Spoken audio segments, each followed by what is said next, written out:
Ms. Blassa, for being here with me. Thank you, Mr. Asa. I am curious, one of the places I want to start is, I thought, we had a conversation, you and I, about calling you appropriately as Miss Blassa. And I do know, in your lineage and in your tradition, there's grandmother, there's the Miss. Like, could you talk a little bit about this and what that represents and the formality of it? Yes, and the formality of it. Let's start there. The formality really came about in the beginning with Grandmother Tu and Lani-san as the founders of the philosophy of universal beingness within the whole. And out of respect, all of us were called Miss or Mr. For a couple of reasons. One is a cultural difference. So both Native and Anglo coming together. And in our society, energetically, as a dominant society, we tend to be less formal, we tend to be more assuming. And so the slowing down through language began. And so there was time and space for each individual to be acknowledged. And with that acknowledgement, a proper title. So Miss and Mr. Stays with all of us, no matter what. And more recently, well, let me back up. So when I first met Tu Moonwalker, she was Miss Tu. And along the way, then she, what we call, earned that grandmother status, if you will, out of her service, out of her age as well. And after her passing, then Miss Lani and I continued and were that until last year. And Miss Lani also earned her grandmother blessing, if you will. So she's grandmother Lani-san. And I'm still Miss Blassa. So just to be clear, just getting older doesn't necessarily bring you to a status of grandmother. Grandmother is something that is a blessing that's also passed on to you in your tradition, what you're saying? Both. It's both. So traditionally, you would need to be 62-ish in order to even be considered in the grandmother category. So you could be grandmother physically, like having literal children, or carry that energy of grandmothering, nurturing, fostering others, and many. So grandmother carries many, fosters many children. And that's not just humans, that's fostering the earth, that's fostering life, all the creatures. Mm-hmm. And when did you meet Grandmother Tu? How long ago was that?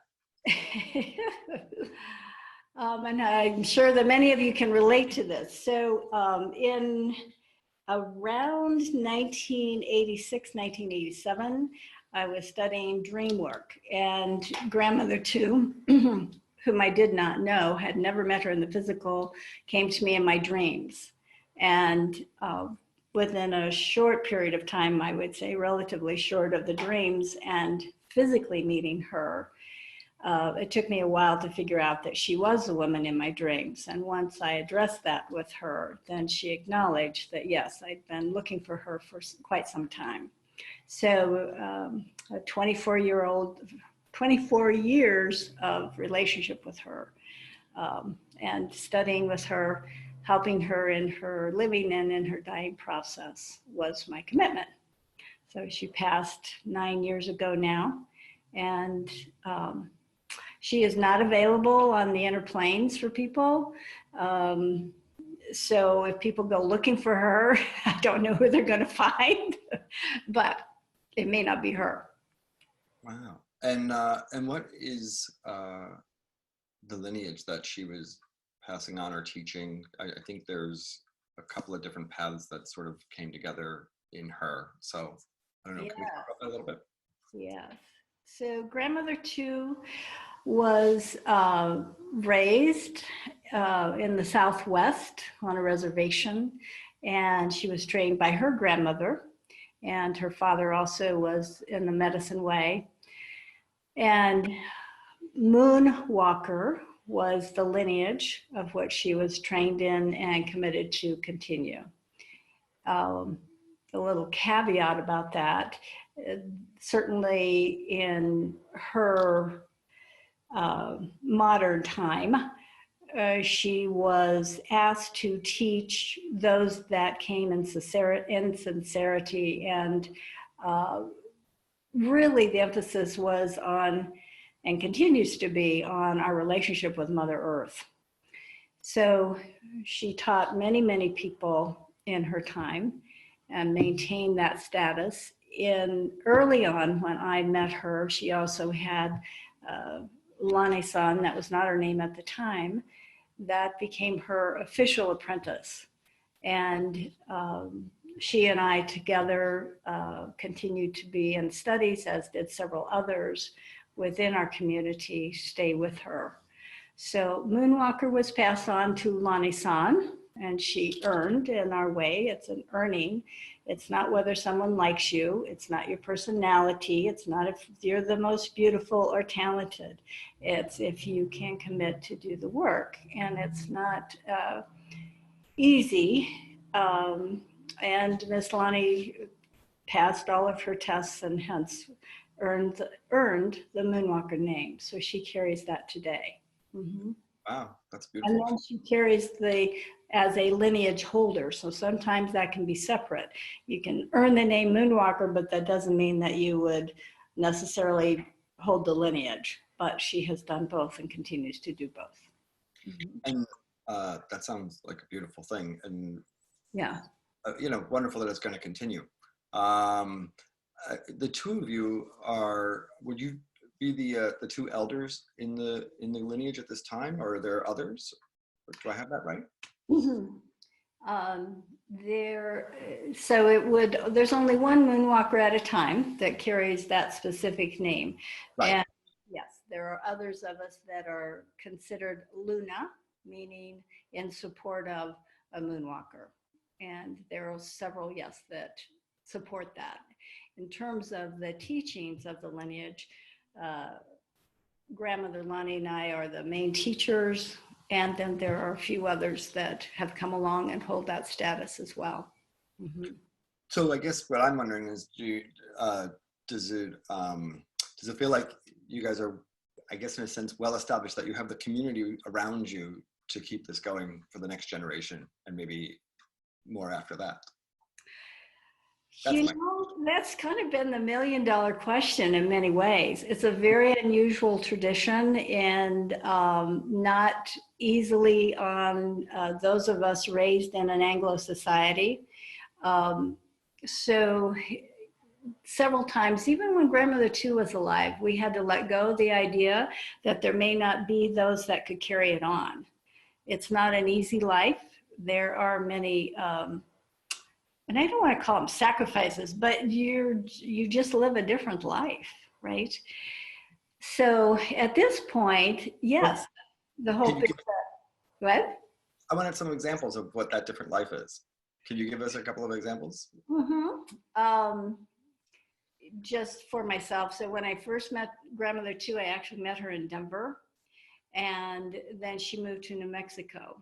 And the time when she moved, then I made a commitment to travel to New Mexico once a month to be with her, study with her, work with her, and help her in all of those things. And I did that for 15 years. And then I moved there and was with her, and then I moved back to Colorado. Still going down once a month at least, oftentimes more than that. So what that lends to is typically not much social life. My family understood. I did not see them very often. My whole focus was on what was required of me in order to learn, experience, share. Not that I was out to pass tests, but that's what happens, right? And honestly, enjoy quite a life, but very, very different than my normal social status, if you will. Yeah. And so you, in your tradition, I think on a regular basis, you are connecting and communing with Mother Earth and spending time in nature. Right. And I would say you have a relationship with the Earth Mother that's quite intimate. And would you agree? Yes. You said that that's well said. Yes, that's So, all. Thank you. so with what's going on, this is perspectives on the pandemic. I'm curious from your perspective, a couple things, I guess, um, have you noticed a difference? We're hearing so much about the restoration of the earth, right? The air in California and, all of these different things that are happening right now. Have you noticed a difference in when you connect with the Earth Mother in a sacred ceremony or in a sacred circle? Absolutely. I do a lot of teaching of what I call taking care of the sensitive self. And in doing that, it is about the human learning those parts of us that are sensitive and actually in relationship with the earth and her creatures.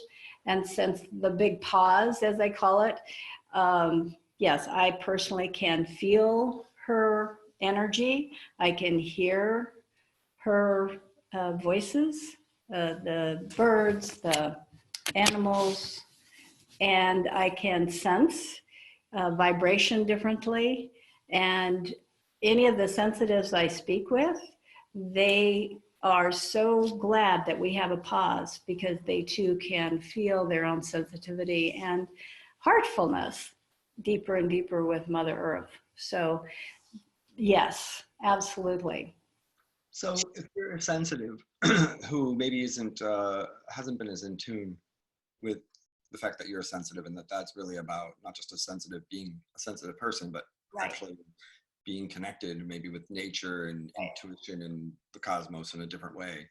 If you haven't necessarily had a lot of experience with that, I think for a lot of those people, they're experiencing that heightened awareness now, but they're also experiencing it in conjunction with a lot of anxiety or, and even though in some ways there's that the pause, there's this, I do think a lot of people have found a little bit of an exhale there, but also oh shit, where are we going?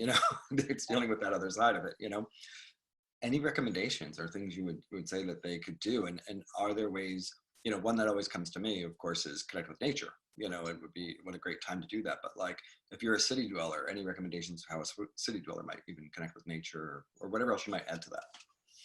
Certainly. So, first of all, having an awareness of maybe you're a little extra auditory sensitive or visual sensitive or kinesthetic sensitive. So having those awarenesses, and even if you can't get outside, if you have plants in your house, if you have rocks or shells, still that's nature. And even though they're inside, doesn't mean that those beings have lost their original matrix makeup, right? If you can and you can get out to do walks, it doesn't take much. So be next to trees, the old phrase of be a tree hugger, but definitely have some sort of awareness there. So you can adapt to that, but what you tune into is first yourself about what you're sensing, feeling, hearing, tasting. Oftentimes people taste and smell things differently. And secondly, the energy, the sight, the texture of nature itself, whether you actually touch or you can just sense or feel that. Then with your breath, use that inhale and exhale to exchange, which we do naturally. But now that we are slowed down, that oxygen, carbon dioxide exchange with plants can bring us pretty quickly into a centered place that we realize, we are in relationship at all times with the greater whole. Now, that doesn't necessarily exclude humans, but it certainly includes more nature than perhaps we carry with us on a daily basis.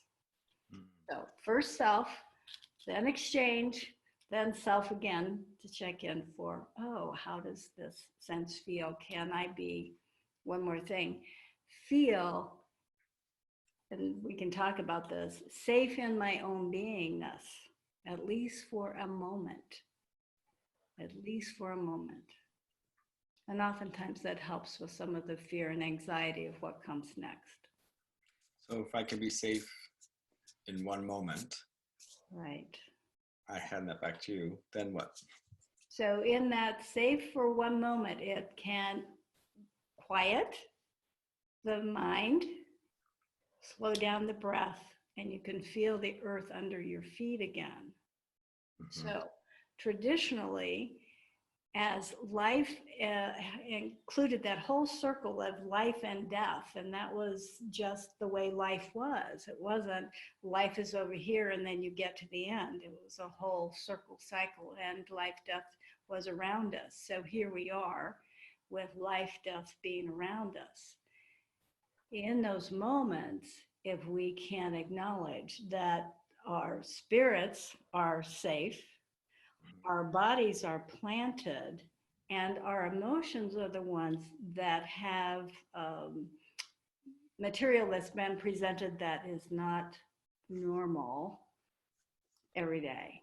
So being more heightened and aware of the emotions, yes, get going, but that's not the fullness of who we are. So body, spirit, grounded, breath, just in a moment. Well, and what I love about that is, I think we try to, especially when we're feeling anxious or out, we try to get safe again, and we try to hold on to it, right? I want to just feel calm, or I want to be this, and we tend to grab, right? Like drowning, grabbing for something to rescue us and to hold on. We tend to do the same thing in our anxiety. And what I love about what you're saying is, I think the key is getting safe in a moment and then just trying for the next moment, not trying to get to the place where you're grabbing on to safety, but like, okay, one moment, one moment, one moment. And it's about, I mean, of course, that's bringing us back into the present, which is where we're safe and whole. Yes, and that's a lovely way to put that, is one moment and one moment. And it doesn't guarantee that all the moments will be consecutive, but we can at least work with that. Yeah. Mm-hmm. So we're coming, let's see. So we're coming into, we're in the spring season, which is really, it's the eastern gate of the medicine circle. Right. And, I was just wondering if you would talk a little bit about this season, in relationship to this. So as far as we know, this pandemic, this COVID-19 really released and started out there in like November, right? I think that's what we think. Of course, we don't know whether or not there's been before that or not, but it was in the season of winter, and now we're coming through this. We've been home for a while, and we're in this spring season. Any way to sort of look at this in our relationship to what's happening right now in relationship to this, eastern sector of the medicine circle and the spring season energetically. Yeah. Here's another practice for us. Okay. You're asking about that. So in our springtime of newness, and we've all been inside and going inside, both literally in our surroundings and then hopefully internally, there have been little thoughts or maybe feelings or awarenesses. So those are beginning of seeds. And here we are in springtime when we can plant those seeds.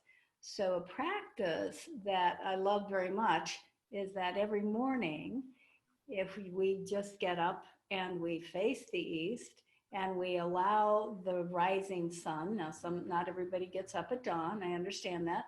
And when that sun comes up in the east, for us to take again one of those moments of allowing the light into the eyes, a light into the heart, a light around the body, and the inspiration, which is what spring brings.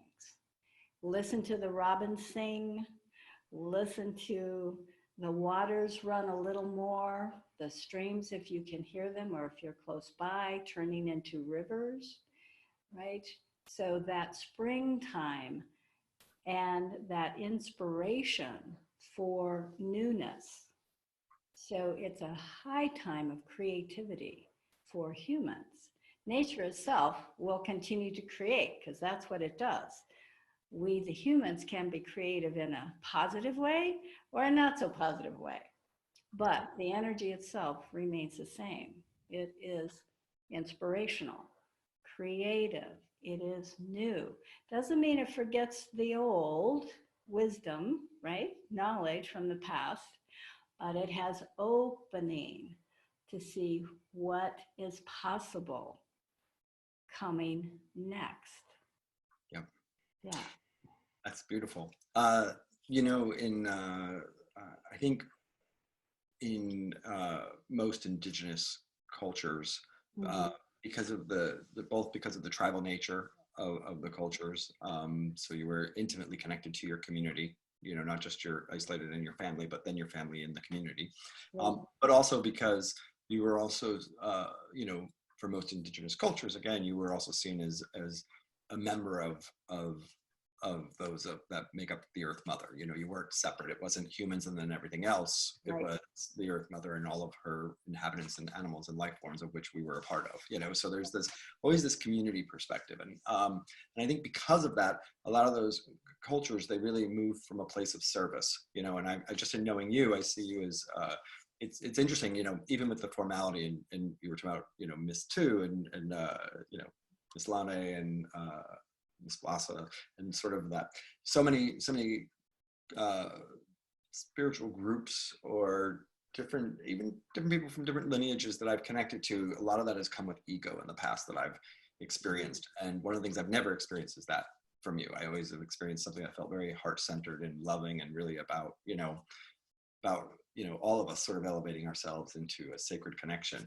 But all of those things within it, right, where my question was leading with of service is, so even in, as Ms. Blassa in your community, you're of service. So my question would be, in this time of spring and creativity, how important is it to also maybe direct some of that towards being of service in whatever way we can be, thinking in terms of being of service. So. Mm-hmm. Mm-hmm. I love that the story that I'll share with you. I have a young man student that is very connected to the plants. And when the pandemic first came and he felt that rush of panic, he woke up at 1:30, 2:30 in the morning, took himself out to the desert and sat with the plants and asked them how he could help, right? So I share that with you. I feel that if all of us were to, and it's a practice, I don't know whether everyone can do it, but we could all effort, if you have a plant, if you have a stream, if you have a creature, if you have connection to beaver, if you have connection to bigger, could be eagles, could be the herons, ask them how you can help, okay? Ask Mother Earth herself. Sit your butt on the earth and just feel her and ask, how can I help? How can I use what I'm supposed to do, which our purpose as humans, as I understand it, is to affect change in a positive way. So in our sacred task, if we don't know what to do, but we can have enough humility to check in with a rock and feel it and send something back, I'm not invested if it's right or wrong. It's more about, oh, what did you experience and can you follow that? If you need some help deciphering, there are people like yourself. There are many people to ask about, what do you think about that? What does this mean? You can get there, right? Yeah, I also think it helps if you start with first, always, I'm really big on connect with your own heartbeat, and connect with your heart. And then from your heart, ask our mother from this. And I think anybody who does this with sincerity and takes the time to really, if they don't know how to just connect or ground inside, literally just feel your heartbeat physically and find your heartbeat and be with that. And then be with the earth, and you'll make a connection that will it will happen organically because that's who we are. Yeah. Yes. Yeah. Thank you for making those connections because I don't know everyone and what their practices are, but Yeah. that's exactly right. Yeah, Yeah. well, and I think what I love about that is you don't have, it doesn't matter what your practice is, what your religion is, right? We all started with our first heartbeat, and we're going to end with the last. So at least in this physical form. So it's an easy way to share. It doesn't require a tradition. Right. Use what we have, right? Use what we have, So do you think, and within your community, has there been any talk about like, is this pandemic, Earth Mother speaking back to us? Is it, do you think it's a reset, as people talk about? Do you think it's, a slap on the butt and get your shit together, humanity? I mean, uh, uh, or do you think it's just us and something that we really participated in creating and it somehow is separate from the earth? I'm just curious, any sort of, if you have any perspectives on that at all. Yeah, probably several. Mhm. Um, and not to be a rude, back to you, Mr. Asa, but this is what Grandmother Two would say, which is, go sit on the earth and ask her, right? Mm, Go sit on the earth and ask her what this is about for her, right? right. Separate from, oh, what is this about for human? Yeah. Mhm. So someone said this to me, that they felt like Mother Earth was sending us all to our rooms to have us think about what we've done. Now, I don't quite attribute to that. It's like, oh, yes, we've had time and space to think about what we are going to do. Yes, we are part of that whole. Yes, we have contributed. The earth herself naturally is in a phase of change. We just happen to amplify it with our numbers. So here's the amplification of a natural phenomena anyway. Yep. And that's from my acknowledgement of Mother Earth. So here we are as the humans. Oh, yes, how can I not just think of something, of how I might change to contribute more harmony and balance or help maintain this pause and this sensation of more than enough time and more than enough space? How can I take an action to help that? You know, um, for myself, this pause, this is the first time in 30 years I've ever been home more than 2 months. I'm now home 6 months. Long time for me. Yes. So huge awareness of how much I drive, how much I travel, what the cost is to the environment for me to go places to teach, etc. So yes, will that be changing? Yes. Oh, will it be less than? I don't know. Will it be helpful? Hopefully. So Uh, all of us get to ask those questions. What are my actions going to be? Right. yeah, and I personally don't really ever think of the universe or the cosmos, spirit, source, earth mother, whatever manifestation the case may be, Yeah. as punishing us. I always think of it as, I always say, the cosmos is all the way back to the origins of the beginning of time. The universe is always seeking balance. The earth is always seeking balance. When we're dealing with the body and the health, it's always seeking balance. And so I think in something like this, sending us home, it's not a think about what you've done and we're gonna slap Right. on your hand. It's how do we bring balance? How do we restore harmony to this? And the earth is also not just sending us home to think about that and connect with that in our own heart, but also demonstrating how quickly she is able to rebalance, Yeah. in spite of so much that we've inflicted, as humans on the planet. It's interesting.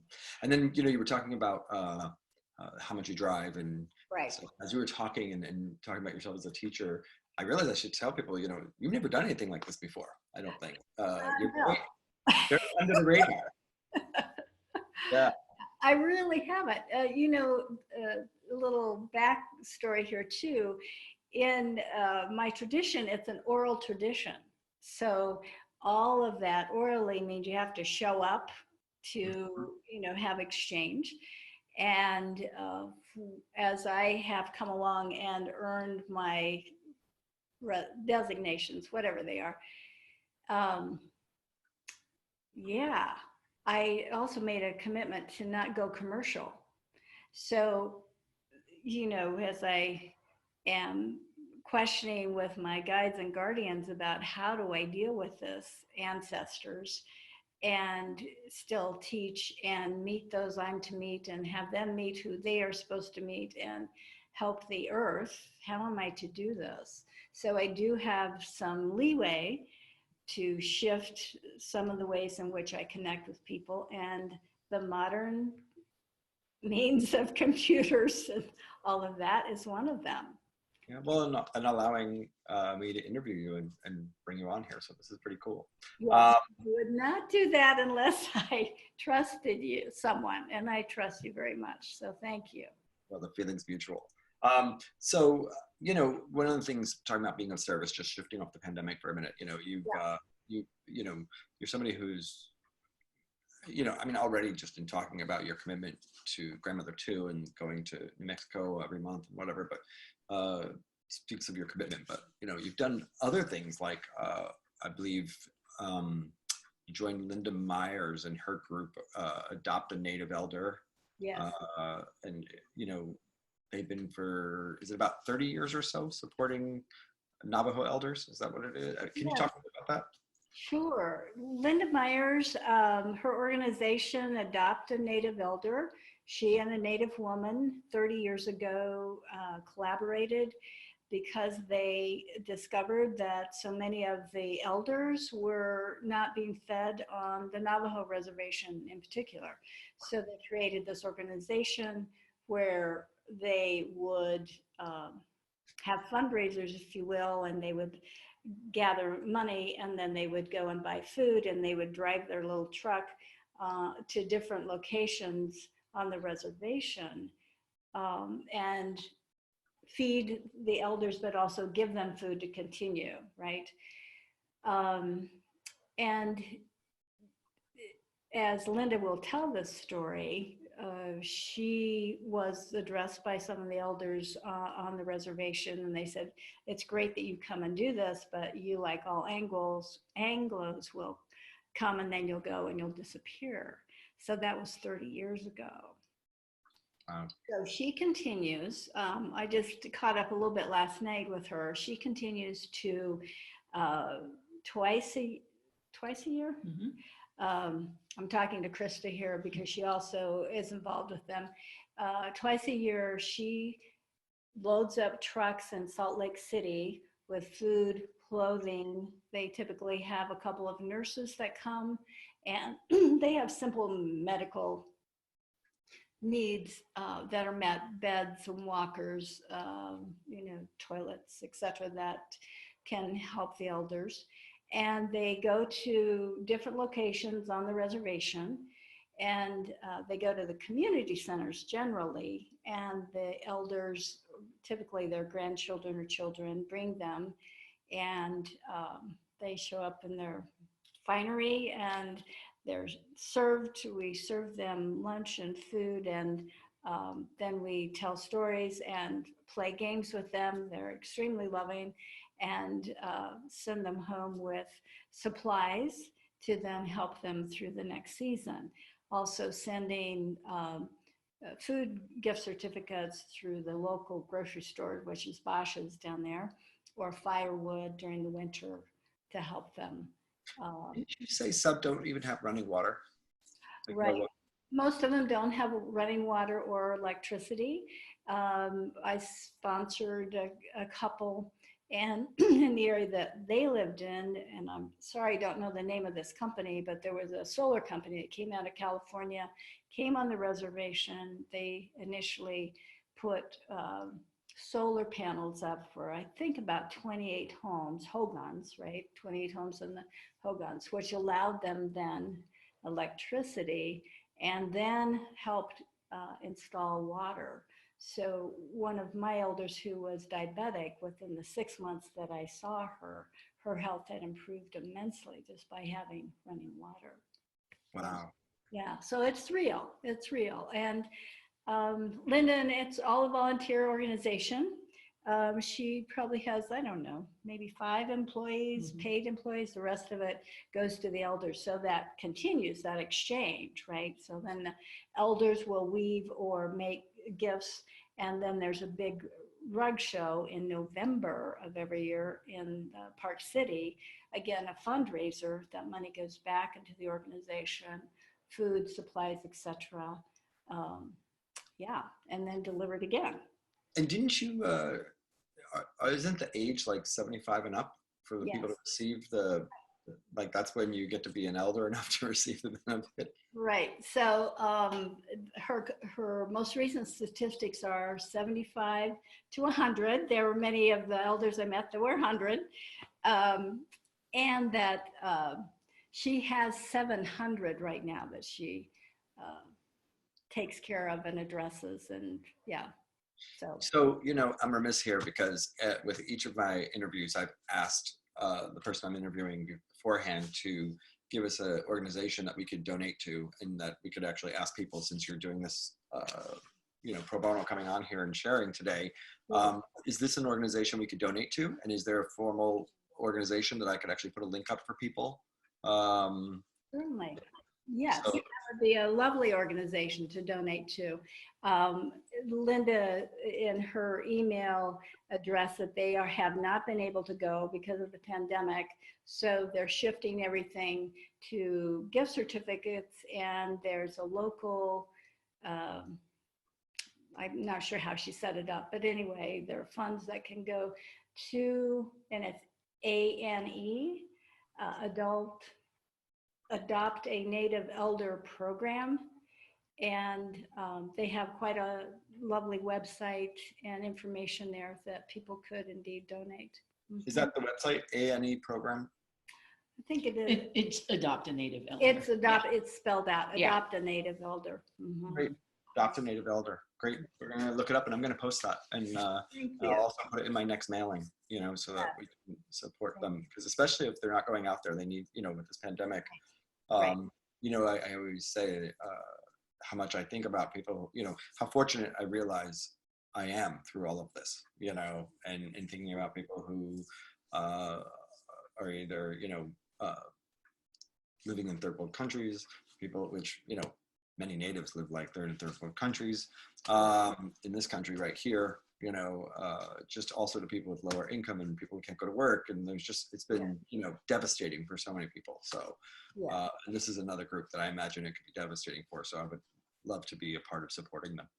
And just to add a little bit too, a lot of the elders, their daughters or sons go to work.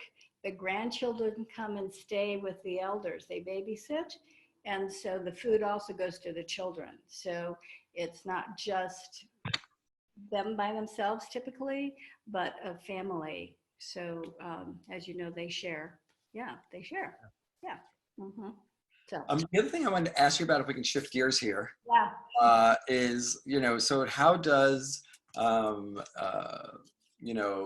Miss Blassa, elder, wisdom keeper, oracle, healer, teacher, shift gears and go into building a housing community for the elderly?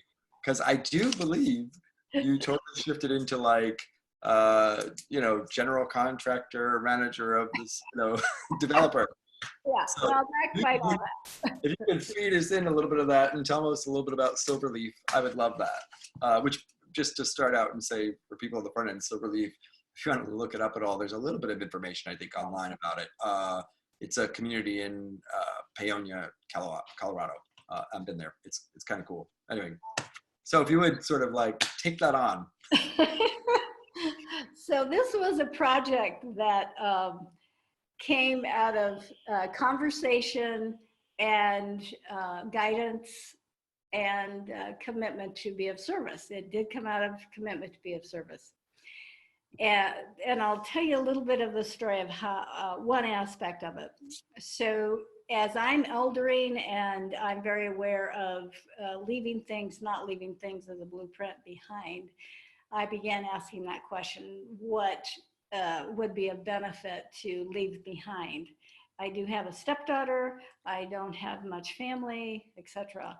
So I went to the desert and was asking um, some of the natural world there about what would be important to help Mother Earth and how can I bridge that. It wasn't quite that wordy as a human.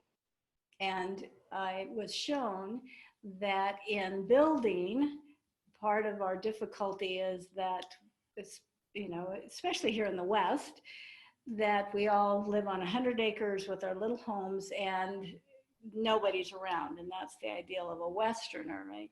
So how could I help? And the image was much more Pueblo style living. So yes, we have condos now. But it gave me so more detail about that. Oh, if we're really going to change, we need to learn how to condense our physical bodies into less consumption of our natural resources. So building, and the word which I did not know was co-housing. And I had many discussions with Krista and then two of my best friends, Rob and Kathy Crawford. They actually had built 2 co-housing projects in Steamboat. And in general conversation, Rob and Kathy got on board and said, oh, that's co-housing. So the beginning of it was definitely still on my path. The next phase, I went screaming and hollering for several years about I'm not of this and I'm not of that and I'm not of this. And out of that, no, I was not the general contractor. Rob knew how to set it up as a developer. That's not a dirty word, as a developer and a conscious developer. And we made a nonprofit, so it was never made for money. In fact, the real contractor and builder would say he didn't make money either, but he had the spirit of what we were doing. So Paonia on the Western Slope, I spent much of my childhood here and found a lovely piece of land, 1.5 acres, right in Paonia, maybe 5 blocks from downtown, 7 blocks. And we began the process of city council, found a lovely young architect. We used all the people locally to get this project going. So yes, it is Silverleaf Elder Co-Housing Project, and it was designed to help, again, elders. It was meant to be affordable. So given the market today, it is affordable, still to me, still a little bit on the high end, but still affordable. We use solar, passive solar, pumice-crete in the walls, so, and environmentally friendly. So our contractor was Frederick Zimmer, and right on board, very, very connected young man, and stayed with the project. So yeah, we found our way through it. Rob, unfortunately, passed 6 months after we started, well, after we got approval, I should say, and he passed just as we hit the point of which we began to build. And then his wife, Kathy, Krista and I, so there were 4 of us that started. And so the women continued, and our contractor, Frederick Zimmer, gave a tremendous amount, as did our designer architect, Mara, to see the project through. So it was finished last year, and 5 of the residents moved in 2018, and the others of us moved in 2019, and there's 1 duplex that actually is being finished by an individual. So that's how I got to this other business that I'm not any of these things, right? But you did so much of it. I do know that, you know, with Rob making his transition, it really, a lot of it fell on you and Krista and Kathy, and there was a lot of work involved. I seem to remember on your part. I was exhausted talking to you sometimes. So, yeah. but it's beautiful. It's a beautiful community, and I just think it's amazing that you just sort of put your money where your mouth was and went and made it happen. Would you do it again? No, no. I'm really not all those things, right? I would support anyone else doing that. I feel it is a vital part of our future is to learn how to do that. Now, I'm not saying that we can teach the humans how to get along, because that was the most difficult part. You know, Rob always saw Krista and I in those roles. Well, yeah, we're still rolling, right? But that's the most difficult, really, because we don't all think alike. We don't all feel alike. So bridging those pieces is difficult, but the structure itself is a great model for the future as far as I'm concerned. Yeah. And what about conscious communities coming together to live on a land and like maybe building their own places and coming around? Sure. I think there was one possibility you might participate in something like that, but you know there are other people that are doing it. Is this something? Do you think that this is something we'll see more of going forward? You know, I do. Yes, there are several groups even around this area, Carbondale, Glenwood Springs, down the valley on the western slope, more immediately. That yes, whether it's a co-housing or a group coming together that does own land and have separate abodes, etc., still coming together perhaps for meals or gardening or sharing resources in that way. So it is a movement, if you will. Mm-hmm. Yeah, I think it's an interesting movement as well. You know, that's going on. You know what? We have some people who had some questions, and you've just been so generous with your time. Can we let a couple of them on and see if we can hear what you have to say, and then we'll wrap up? I'll do my best. What's that? I'll do my best. Great. Yeah. Well, the main one, I know that Marco had a question, and we're going to promote him up into a video and let him come on because I want to hear his question, what he has to say. Oh, and before, just one thing to say in case anybody who's been listening didn't notice, in the chat, Lizette managed to put in the actual website for Adopt an Elder, which is just anelder.org. But it's in the chat if you want to. Great, thank you. And I'll publish it and all that. So, hi, Marco. Hi. Hi, Ms. Blassa. Great to thank you so much for sharing with us today. It's been really wonderful. Thank you. So I usually am very connected to, I would say, like water, inspiration, the north, the ancestors, and usually I'm not so connected to the east and spring and taking action on or creating, actually taking that first step. And I'm noticing now that I am more connected to it, but there's a disconnect between the two in terms of bridging, to use the words that you've said many times today, to bridge from the north in the winter to the east in the spring. And I was just wondering if you had any insights for, like, I feel more creative, but I'm not really connecting the two. So I just wanted to know any insight around that. And so you've worked with ASA and you know the medicine wheel, etc. Okay, great. Let me give you a physical practicality first, because I just in that brief conversation, I'm not sure I can tell what's missing. So in your practice of coming into the east, make sure you walk the circle without stopping, right? And when you feel that your body tenses or you feel emotion, stop then and ask yourself, what do I need to do in order to take the next step? And the question is, what do I do physically? How do I adjust emotionally? How do I adjust my mental attitude, perhaps?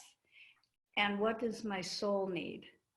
So there's 4 questions that you would ask when you feel that.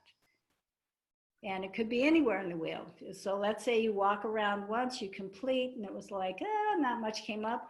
Do it again, do it again, do it again, until you really have some sort of body awareness that says, stop here and listen and ask those questions. That may give you an idea of, either through other practices you know or working with someone else, that can build that gap for you. Okay. And this is a general statement, so I'm not saying this accusatorily at all, Marco. Typically, when we live in the North and we love the North, the hardest place for us to be is in the East or South. Part of that is, and you have to ask yourself this, as I do daily, am I being honest about how I truly feel about humans and what's going on now? And how do I feel my humanness? Do I find it hard to be on this earth right now? And in a way, do I not want to be here? Not that we're out to, off ourselves, but do I really want to be here? So just a guess at something that might help you. Yeah, really, really amazing. Thank you. Appreciate it. Yeah, Thanks for the question, Marco. And I love that, Ms. Blassa. You totally took me back to my childhood, because I was definitely a North dweller. Oh, we lost her. How did that happen? Or did she get put into Lizette? Can we find her? Oh, there she is. All right, she's back. I was gonna say, there we go. I was gonna say that just took me back to my childhood, because I definitely know that when I was a kid, I definitely spent more time among spirit. That's where the Ace of Spirit Walker comes from. One of my teachers when I was young used to be like, okay, Spirit Walker, come on, get down on your body, Yeah. To which I, of course, like I always say, I used to love, I'd be like, oh yes, that's right, I'm Spirit Walker. Just reaffirm my desire to stay there. But it took a long time to realize where those blocks were. And I didn't have the circle then, it wasn't something I knew to walk. Would you also say that if somebody doesn't get it on their, you talked about him walking it again and again and again, but that could also be coming back to it another day, not being discouraged if nothing comes in that block, but knowing that it's something you can return to. Absolutely. Yeah. And actually, if you are somebody who walks the circle in general, it probably would be a good idea to not walk the circle for another purpose without returning to that first, to that. Yeah. So, Mm-hmm. Just given the time and what's going on in the world, there's one other thing I just wanted to talk to you about, because I think it's something I learned about from you, which was the Rabbi Zalman, his book, Aging to Saging. Right. And I did, per your suggestion, look at it a little bit. And what it really, what I found interesting, he talks about his own self, sort of, he had a deeply spiritual life and was at a point where he was getting older and starting to find that he had fear of dying and whatnot. And so he went on a journey, and on a spiritual journey and approached many different cultures. Right. He went to Buddhist, he went to Native, he went in different directions to sort of return his connection, to find a way to connect in a healthy way to aging and to this last period of his life, and to bring love into it and heart into it, and to really to be able to surrender the anxiety actually and the fear. What came up to me as I was looking into that, I originally wanted to look into this because you had talked about at one point a thing called second maturity, which was going to be about helping elders and people, the elderly mature. Older. But anyway, but what I got out of it as I was looking at this, it made me think about this time and the fact that we're seeing things happen on the planet that we've never seen before. Right. And I may not yet be an elder, but I'm getting older. I've been around long enough to go, oh wow, there's a lot to take in here, and so much that's unknown about where we're going, and so I guess I just wonder, if you talk a little bit about the sacred and maybe some of whether it's his work or your own work, but. What do we do with that now? What are the important steps as humans watching a world that is changing in a way that there is no predicting the outcome at this point? We can help to participate in the outcome, but there's no predicting the outcome at this point. Right. Can you talk a little bit on this as our final sort of thing for the day, just coming back to the pandemic in these times, because it's not just the pandemic. Right. It's not just the pandemic. It really is. And in a different way, I can be grateful that, again, we have this pause. So second maturity isn't just about age. I do see it as maturity as a species. So here we are, humans, being forced out of our adolescence. And, compassionately, I say that because I'm human. So here we're being forced out of our adolescence. And in that, being forced out of our adolescence, what we will call on, so dear elders, whatever your age, doesn't matter, that you would be willing to support those coming up. So for example, right now I'm teaching the young ones, what I call the young ones, say 20s to 50s, stepping out of what I thought I was going to retire, right? Stepping out to pass on wisdom. Now, what's my wisdom? Well, my wisdom is about how to deal with fear, how to deal with the unknown, how to hold solid and steady and be able to manage what is coming next that we don't know. Still teaching, calling on their own resources, much before I would have ever wanted to teach this to these young ones, right? But they need it. So my encouragement is to whatever age you are and you have some experience and you have some knowledge, that you pass it on, even if it's in a brief conversation with someone. And it's not like, I remember when, it's more like, oh, I've experienced change in my life and I didn't know what was coming. And this is how I dealt with it. You might try that.